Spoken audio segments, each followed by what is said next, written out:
Nazi TV. I'm Rebecca Lieb. I'm Jason Horton. And this is Ghost Town.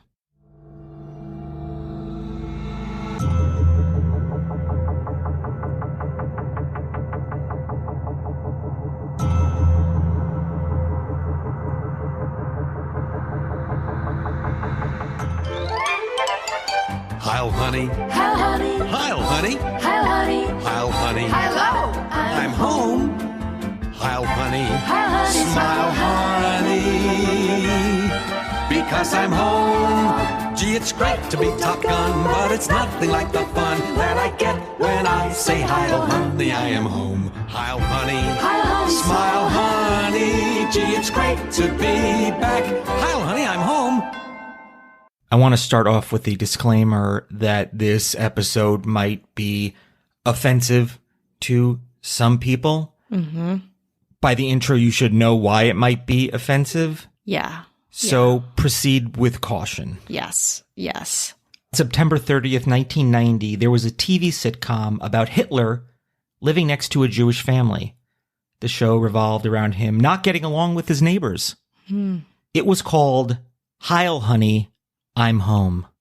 Horrible. Horrible. I love to look up TV shows that didn't last very long. TV shows that only had one episode. TV shows that were a bad idea. We've talked about Cop Rock. Mm-hmm. We had the Waterworld episode about a very successful movie that was a failure in some way. We love talking about those things. And this is something that's always come up. And I was like, is this an episode that we want to do? Yeah. And after going over it again, the history of it, I found that it didn't really go the way I thought it went.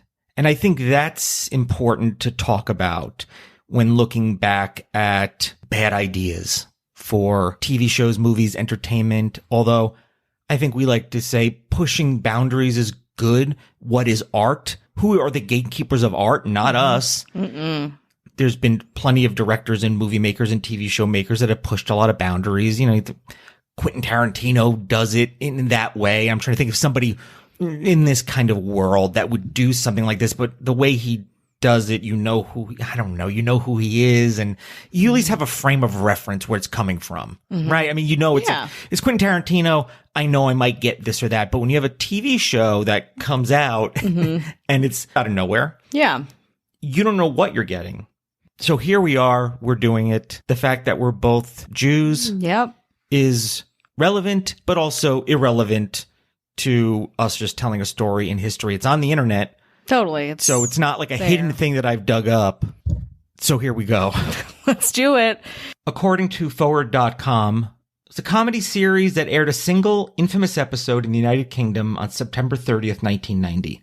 As the title implies, the show was a send-up of 1950s-era American sitcoms with a twist. It followed the domestic squabbles of Adolf Hitler and Eva Braun and their dealings with a pair of intrusive Jewish neighbors, Arnie and Rosa Goldenstein. Comedy ensued, or at least was meant to. I knew it was a British television show, and British television has always been a boundary pusher. Yeah. You know, Monty Python and Benny Hill, I guess. And in a lot of ways, they've taken his history and kind of done what they've done with it.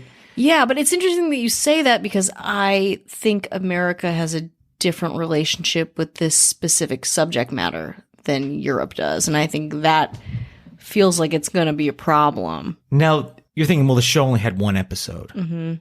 Obviously, right? Obviously, there's only one episode because of the subject matter. Uh-oh. That's not really why it was only one episode. Why? That's the part that I found interesting, I suppose. What happened? The press did say, hey, this is a bad idea. Why are you doing this? It also had pushback from the Board of Deputies of British Jews before its premiere. So there was a somewhat an amount of pushback. Yeah, there was a constituency of people who were already like, this is not okay. But not enough. Not enough. Like the rollout of the first episode, pretty smooth sailing. And like I said, you know, the British have a foundation in boundary pushing, entertainment, humor. Like they can be nihilistic sex, and nihilistic. dark. If it was on NBC, that might be a different story. But the fact that it's on British television. That still is surprising though. Just, I think I would have believed it more if it were on an American, like via an American network. The pilot aired on TV and it featured Adolf Hitler and his wife, Eva Braun, living in an apartment somewhere in Berlin next door to their Jewish neighbors, Arnie and Rosa Goldenstein, who they hate and want to get rid of. They're preparing to meet with British Prime Minister Neville Chamberlain over tensions in Nazi Germany, threatening to swallow up Czechoslovakia through the 1938 Munich Agreement. It's full of laughs. Yeah, for sure. The Goldensteins accidentally get involved in their meeting, and in the end, the meeting succeeds with Hitler signing the agreement, and Neville Chamberlain leaves his apartment in peace with the Hitlers cuddling each other over their fond memories with one another. Wow. I mean, I get it. I get it. And also, like, holy shit, how did this happen? Well, only the pilot was ever screened because they made multiple episodes. Yeah.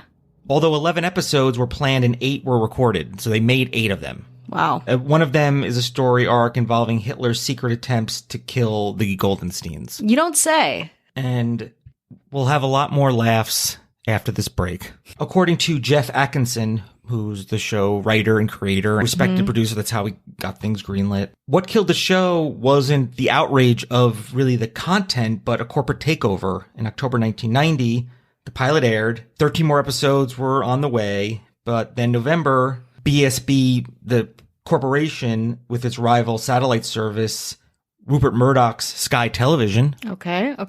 Kind of took, like, when things went topsy-turvy. So it was more a changing of the guard as far as, but not, this could have been any show. And that might have happened. That is so, I want to say it's funny because you think about shows getting canceled that are so good because, you know, an executive doesn't like it anymore, or like they lose their job and someone else takes their job or whatever. But then this is all for the best that, you know, this shift happened and the show was canned.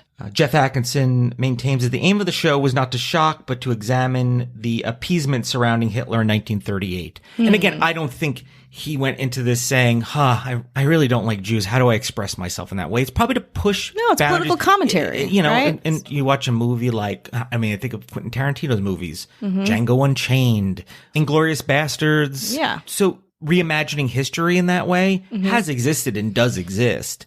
I think it's just putting it in a honeymooners type sitcom. Yeah, like a fascist I Love Lucy, like genocidal cleansing. And it's probably clear that is what it is. It's not meant to be like, wouldn't it be great if this was... it's like a satire.